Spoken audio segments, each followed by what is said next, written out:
প্রতিযোগী উম্মে হাবিবা সামাদ। আমি শাহরিয়ার আলমকে মঞ্চে আমন্ত্রণ জানাচ্ছি। শাহরিয়ার আলম মঞ্চে অবস্থান করার জন্য শাহরিয়ার আলমকে আমন্ত্রণ জানাচ্ছি। আমাদের এখনকার প্রতিযোগী উম্মে হাবিবা সামাদ।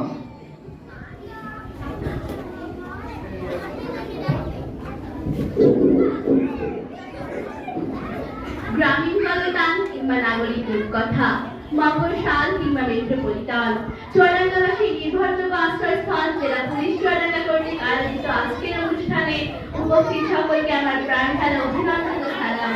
আসসালামু আলাইকুম। আজকে বঙ্গবন্ধুকে নিয়ে কিছু কথা বলতে এসেছি আমি। চুয়াডাঙ্গা সরকারি বালিকা উচ্চ বিদ্যালয়ের সপ্তম শ্রেণীর ছাত্রী উম্মে হাবিবা সামাদ। চর্যাপদের কবিদের দ্রোহ থেকে ওই বন্দ্রের বিদ্রোহ, ফকির সন্ত্রাসী থেকে ফরায়েজি আন্দোলন, বাঁশের কেল্লা নিয়ে রুখে দাঁড়ানো তীতুবীর, চট্টগ্রামের সেনাপতি সূর্য সেন প্রীতিলতা, ব্যারাকপুরের ব্রিটিশ শাসনের বিরুদ্ধে রুখে দাঁড়ানো মঙ্গল পাণ্ডে, বিনয় বাদল দীনেশ থেকে শুরু করে সুভাষ চন্দ্র বোস, রবি ঠাকুরের ছুঁড়ে ফেলা নারীর পদক আর নজরুলের কবিতার গ্রহ, বাঙালির শৃঙ্খল মুক্তির সংকটের সংগ্রামের সমস্ত সাহসের একত্রিত উচ্চারণ, গোপালগঞ্জের সেই দুরন্ত খোদার এক জীবন্ত ডায়েরি।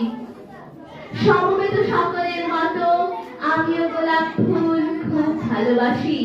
রেসকোর্স পার হয়ে যেতেই সেই সব গোলাপের একটি গোলাপ গতকাল আমাকে বলেছে আমি যেন কবিতায় শেখ মুজিবের কথা বলি।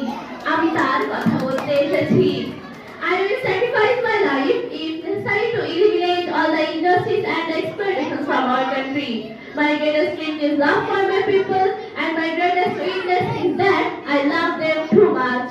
বলেছিলেন একজন মহান নায়ক স্যার ডেভিড ফ্রস্টের নেওয়া একটি ইন্টারভিউতে। হ্যাঁ, ইনি আমার ভালোবাসার একজন বঙ্গবন্ধু। আমার বঙ্গবন্ধু শুধু একজন মহান নেতৃত্বই নন, তিনি একজন দার্শনিক। তিনি মুক্তিযুদ্ধের 20 বছর আগে থেকে স্বপ্ন দেখেছিলেন স্বাধীন বাংলাদেশের। আমার বঙ্গবন্ধু এদেশের ছিনিয়ে আনার লাল সবুজের পতাকা। আমার বঙ্গবন্ধু একটি ইতিহাস, একটি মহাকাব্য, একটি স্বাধীন বাংলাদেশ। আমার বঙ্গবন্ধুকে নিয়ে বলতে গেলে হয়তো বা মহাকাব্য রচনা হয়ে যাবে, তবু কথা ফুরবে না।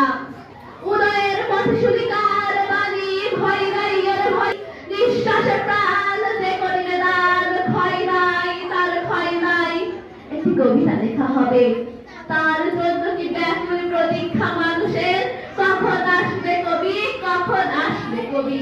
শত বছরের শত সংগ্রাম শেষে রবীন্দ্রনাথের মতো দৃপ্ত পায়ে হেঁটে অতঃপর কবি এসে তালের জলতার মঞ্চে, তখন পরকে তালকে ফলকে করিলে উঠিল জ্বর, হৃদয়ে লাগিল তোরা, জনসমুদ্রে জাগিল দ্বার, সকল দ্বার খোলা। কে ওঠে তাহার মধুর কণ্ঠবাণী, গণসূর্যের মঞ্চ কাঁপিয়ে কবি শোনালেন তার অমর কবিতা খানি। আমরা বাঙালি, আমরা ভাতে মারবো, পানিতে মারবো। সৈন্যরা, তোমরা আমার ভাই, তোমরা ব্যারাকে থাকো, কেউ তোমাদের কিছু বলবে না।